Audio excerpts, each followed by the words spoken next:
নমস্কার কৃষক বন্ধুরা, আপনারা কি কৃষক বন্ধু প্রকল্পের খরিফ মরশুমের টাকার জন্য অধীর আগ্রহে অপেক্ষা করছেন? আপনারা অনেকেই প্রশ্ন করছেন যে খরিফ মরশুমের টাকা কবে আপনাদের ব্যাংক অ্যাকাউন্টে আসবে। আর তাছাড়া চারিদিকে অনেক ভিডিওতে নিশ্চয়ই দেখেছেন যে বলা হচ্ছে এই জুন মাসেই টাকা ঢুকবে। এই কথাটা কতটা সত্য? ঠিক আছে, তাছাড়া নতুন সরকার আসার পর আমাদের মাননীয় মুখ্যমন্ত্রী শুভেন্দু অধিকারী কৃষক বন্ধু প্রকল্প নিয়ে ঠিক কবে আলোচনা করবেন? তাছাড়া আগামী 22শে জুনের যে বৈঠকে কৃষকদের জন্য কি বড় কোনো সিদ্ধান্ত আসতে চলেছে? হ্যাঁ বন্ধুরা, ঠিকই শুনেছেন, 22শে জুনের মধ্যে মানে 22শে জুন মানে আমাদের মাননীয় মুখ্যমন্ত্রী একটা বৈঠক রয়েছে। সেখানে কিন্তু এই কৃষক বন্ধু থেকে শুরু করে সমস্ত প্রকল্পের রিলেটেড একটা আলোচনা হতে চলেছে এবং গুরুত্বপূর্ণ আলোচনা হতে চলেছে এবং সেখানেই কিন্তু উঠে আসবে আমাদের এই কৃষক ভাই বোনেদের জন্য একটা খুশির খবর। হ্যাঁ বন্ধুরা, ঠিকই শুনেছেন। তাছাড়া সব থেকে বড় চিন্তার বিষয় হলো যে যারা পুরনো উপভোক্তা অর্থাৎ যারা আগে থেকে টাকা পাচ্ছেন তাদেরকেও কি অন্নপূর্ণা ভান্ডারের মতো নতুন করে আবার ফর্ম ফিল আপ করতে হবে? এই নিয়ে কিন্তু আপনাদের অনেক দুশ্চিন্তার মধ্যে রয়েছেন, তাই না? তাছাড়া অনেক চিন্তিত। তাছাড়া নতুন আবেদনকারীদেরই বা কি কি ডকুমেন্টস লাগবে, অর্থাৎ যারা কৃষক বন্ধু প্রকল্পের নতুন আবেদন করবেন তাদের কি কি ডকুমেন্টস লাগবে, ঠিক আছে? আর তাছাড়া আর যাদের খরিফ মরশুমে ফসল নষ্ট হয়েছে তারা কি এইবার শস্য বীমার টাকা পাবেন? এই সমস্ত প্রশ্ন আর দুশ্চিন্তা এখন আপনাদের মনে ঘুরপাক খাচ্ছে, তাই তো? তো বন্ধুরা, আজ আপনাদের সব দুশ্চিন্তা দূর করতে একদম সঠিক এবং বিস্তারিত তথ্য নিয়ে এসেছি। তাই ভিডিওটি না টেনে একদম শেষ পর্যন্ত দেখুন, কারণ আপনাদের প্রতিটি প্রশ্নের উত্তর আজ আমি পয়েন্ট টু পয়েন্ট ক্লিয়ার করে দেব, ঠিক আছে? এবং আমি চাই আপনারা যাতে সঠিক তথ্য পেয়ে আপনারা উপকৃত হন, ঠিক আছে? এই সব প্রশ্নের উত্তর তো দেবই, তার আগে আপনারা যদি এই চ্যানেলে নতুন হয়ে থাকেন তো অবশ্যই কিন্তু আপনাদের কাছে একটা বিনীত অনুরোধ, আপনারা অবশ্যই কিন্তু চ্যানেলটিকে সাবস্ক্রাইব করে পাশের বেল আইকনটি প্রেস করে রাখবেন, যাতে আমি চাই না যে আপনি পরবর্তীতে কোনো গুরুত্বপূর্ণ তথ্য কিংবা কৃষক বন্ধু রিলেটেড এবং সমস্ত প্রকল্প রিলেটেড কোনো গুরুত্বপূর্ণ তথ্য বা কোনো গুরুত্বপূর্ণ আপডেট মিস যাতে হয় এবং সেই প্রকল্প থেকে আপনি বঞ্চিত হন, এটা কিন্তু আমি কদরই চাই না। তাই অবশ্যই কিন্তু আপনারা যদি চ্যানেলে নতুন হয়ে থাকেন তো সাবস্ক্রাইব করে পাশের বেল আইকনটি প্রেস করে রাখবেন, ঠিক আছে? চলুন এবারে মূল কথায় আসা যাক, যেটার জন্য আপনারা এতক্ষণ ধরে অপেক্ষায় ছিলেন, তাই না? চলুন শুরু করা যাক। দেখুন, আপনারা জানেন যে রাজ্যে এখন নতুন সরকারের পালাবদল ঘটেছে, তাই না? তাছাড়া আর যে কোনো নতুন সরকার এলেই সমস্ত প্রকল্পগুলো ভালোভাবে খতিয়ে দেখতে এবং অর্থের যোগান করতে একটু সময় তো লেগেই যায়, তাই না? আপনারা জানেন যে এখন কিন্তু একটা 15 বছর সরকার যে রাজত্ব করছেন, অর্থাৎ যারা দুর্নীতি যথেষ্ট করেছিল, কিন্তু ওনারা তো আপনাদের প্রকল্প নিয়ে তো কোনো ছিনিমিনি খেলা করেনি, তাই না? তাছাড়াও আপনারা জানেন যে অনেকে কিন্তু আপনাদের আগের সরকারের সমস্ত প্রকল্পেরই কিন্তু টাকা দিয়েছে এবং দিয়ে আসছিলেন, তাই না? এবার হচ্ছে যে 15 বছরের যে সরকার রাজত্ব করেছিল আমাদের এখানে আমাদের পশ্চিমবাংলায়, তাই না? সেই পশ্চিমবাংলা থেকে উকড়ে ফেলে দেওয়া হয়েছে বিজেপি সরকার দ্বারা। হ্যাঁ বন্ধুরা, ঠিকই শুনেছেন। সেটা তো আপনারা জানেন যে কি কারণে। অনেকে বার্ধক্য ভাতা থেকে শুরু করে লক্ষ্মীর ভান্ডার থেকে শুরু করে অনেক ভাতাতে কিন্তু এই দুর্নীতি কিন্তু করা হয়েছিল, তাই না? এবং সরকারের মানে প্রচুর পরিমাণে ক্ষতি হয়েছিল। সেক্ষেত্রে কিন্তু না দেখার কারণে ইতিমধ্যে সরকার যেহেতু রাজ্য পালাবদল হয়েছে এবং রাজ্যে যেহেতু নতুন সরকার এসেছে, এর জন্য অর্থের তো যোগান করতে হবে। অর্থ তো চাই, মনে করো, ঠিক না? এই 20-22 দিনে আর কি হবে, তাই না? এই 20-22 দিনে হয়তো কতটাই বা অর্থ জোগাড় করতে পারবে। এখন তো আকাশ থেকে তো চলে আসবে না, অবশ্যই আমাদের ট্যাক্স থেকে যাবে। ট্যাক্স থেকে যাওয়ার পর আপনাদেরকে এই টাকাটা কিন্তু প্রোভাইড করে দেওয়া হবে, তাই না? তো বন্ধুরা, তাছাড়া ইতিমধ্যে রাজ্যে অন্নপূর্ণা ভান্ডার চালু করা হয়েছে, তাই একটু দেরি হবে, ঠিক আছে? আপনাদের অবশ্যই দেরি হবে, কেননা এখন অন্নপূর্ণা ভান্ডার সেখানে সবার অ্যাকাউন্টে টাকা ক্রেডিটও হয়েছে। এই কারণে অন্যান্য প্রকল্পগুলো সম্পূর্ণভাবে চালু হতে কিছুটা সময় লাগছে, যা একদমই স্বাভাবিক। আপনারাও বুঝতে পারছেন, আপনারাও অনেক অধীর আগ্রহে আপনারা অপেক্ষা করছেন, সেটা আমি ভালো করে জানি।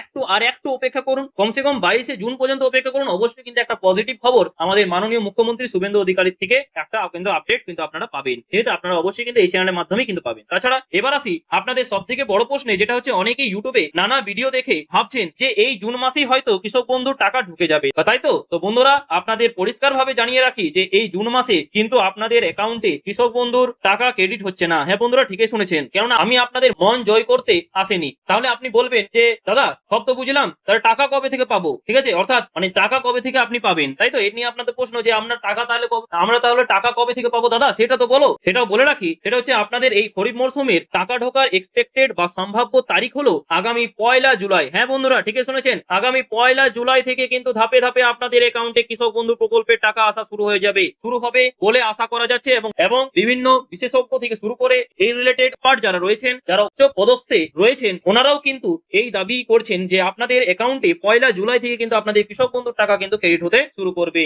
এবং ক্রেডিট হলে কিন্তু অবশ্যই কিন্তু আমাদের চ্যানেলের মাধ্যমে সর্বপ্রথম আপনাদেরকে জানিয়ে দেওয়া হবে। তাই অবশ্যই কিন্তু চ্যানেলটিকে সাবস্ক্রাইব করে পাশের বেল আইকনটি প্রেস করে রাখবেন এবং আপনাদের সমস্ত কৃষক ভাই বোনদের কাছে অবশ্যই ভিডিওটি শেয়ার করবেন, যাতে ওনারাও এই ইনফরমেশনটা পেয়ে উপকৃত হয়, ঠিক আছে? তাছাড়া তাই জুন মাসে টাকা না ঢুকলে অযথা দুশ্চিন্তা করবেন না, ঠিক আছে? এই নিয়ে আপনাদের মনে অনেকেই জল্পনা ছিল এবং অনেকেই চিন্তিত। এবার আসছি পরের আলোচনায়। দেখো, সেই গুরুত্বপূর্ণ বিষয়টি নিয়ে, যেটা হচ্ছে যার জন্য আপনারা সবাই অপেক্ষা করে আছেন, তাই না? সেটা হচ্ছে আপনারা অনেকেই জানতে চাইছেন যে কৃষক বন্ধু নিয়ে সরকারের তরফ থেকে অফিসিয়াল আপডেট কবে আসবে সেটা তো বলুন। তাহলে দেখুন, এখনই আমরা ইতিমধ্যেই বললাম অনেকবার, তাছাড়া আবার বলছি, আগামী 22শে জুন একটি অত্যন্ত গুরুত্বপূর্ণ বৈঠক রয়েছে আমাদের মাননীয় মুখ্যমন্ত্রী শুভেন্দু অধিকারীর সাথে। ঠিক আছে, এই বৈঠকে কিন্তু কৃষক বন্ধু প্রকল্প নিয়ে বড় সড়ো কিন্তু একটা আপডেট আসতে চলেছে। তবে হ্যাঁ, এর আগে 18ই জুন তারিখেও কিন্তু নবান্ন বা সরকারি সূত্র থেকে কিছু প্রাথমিক খবর বা ইঙ্গিত উঠে আসতে পারে। হ্যাঁ বন্ধুরা, ঠিকই শুনেছেন। অর্থাৎ তাই 18 তারিখ এবং 22 তারিখ এই দুটো দিন আপনাদের জন্য খুবই গুরুত্বপূর্ণ, এবং কি আপডেট উঠে আসে সেটাই কিন্তু আমরাও চোখ রাখছি।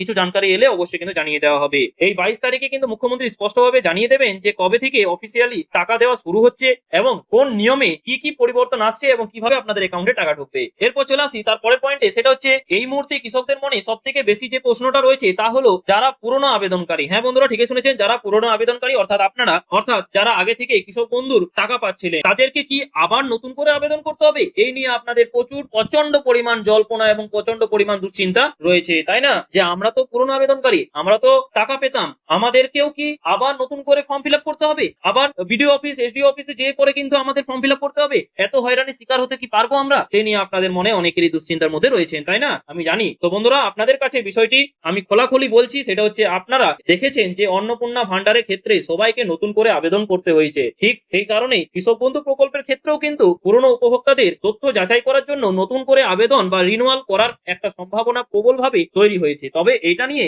এখনই কিন্তু ভয় পাওয়ার কিছু নেই। ঠিক আছে, পুরনোদের নতুন করে ফর্ম ফিল আপ করতে হবে কিনা বা কিভাবে করতে হবে তার চূড়ান্ত সিদ্ধান্ত ওই 22শে জুনের বৈঠকে কিন্তু জানা যাবে। হ্যাঁ বন্ধুরা, ঠিকই শুনেছেন। তাই আর একটু অপেক্ষা করুন। অতদিন পর্যন্ত যদি আপনারা অপেক্ষা করতে পেরেছেন, তো আর একটু অপেক্ষা করতে পারবেন না? অবশ্যই পারবেন। ঠিক আছে, আর তাছাড়া এই 22শে জুনে কি বৈঠকে কি কি আলোচনা হতে চলেছে, এছাড়াও অবশ্যই কিন্তু আপনাদের মতামত অবশ্যই কমেন্ট বক্সে জানাতে ভুলবেন না। ঠিক আছে, তাছাড়া আমি তো আছি সব তথ্য দেওয়ার জন্য। ঠিক আছে, এবার চলে আসি, আর যারা ভাবছেন যে নতুন করে কৃষক বন্ধু প্রকল্পে নাম নথিভুক্ত করাবেন, তাদের জন্য খুব শীঘ্রই কিন্তু নতুন ফর্ম প্রকাশ করা হবে এবং নতুন করে ফর্ম ফিল আপের ক্ষেত্রে আপনাদের যে বেসিক ডকুমেন্টস গুলো রেডি রাখতে হবে সেগুলো কি কি অফিসিয়াল আপডেট অনুসারে, সেটা হচ্ছে দেখুন, এক হচ্ছে আপনাদের ভোটার কার্ডের জেরক্স, দুই হচ্ছে আধার কার্ডের জেরক্স, অবশ্যই ব্যাংক অ্যাকাউন্টের সাথে লিংক থাকতে হবে। ঠিক আছে, আর তিন হচ্ছে আপনার নিজের নামের জমির পর্চা বা পাট্টার দলিল, আর চার হচ্ছে ব্যাংক পাসবইয়ের প্রথম পাতার জেরক্স, আর পাঁচ হচ্ছে এবং সাম্প্রতিক পাসপোর্ট সাইজ ছবি। এই ডকুমেন্টস গুলো আপনারা এখন থেকে কিন্তু গুছিয়ে রাখুন। হ্যাঁ বন্ধুরা, ঠিকই শুনেছেন,